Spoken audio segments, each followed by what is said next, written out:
lalo na mga mamamayang Pilipino. Hindi po biro ang climate crisis na ating nararanasan. Tulungan nawa kami ng Panginoon na magising ang ating mga kababayan. Tulungan po tayo, ang usapin natin ay hindi biro. Nararanasan na sa iba't ibang lugar at iba't ibang bansa. Bilang mamamayan, sana po ang ating kalikasan ay mahalin natin.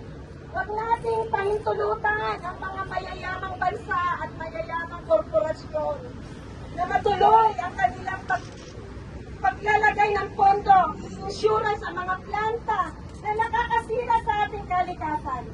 Kaya nananawagan po sa hanay ng K4K.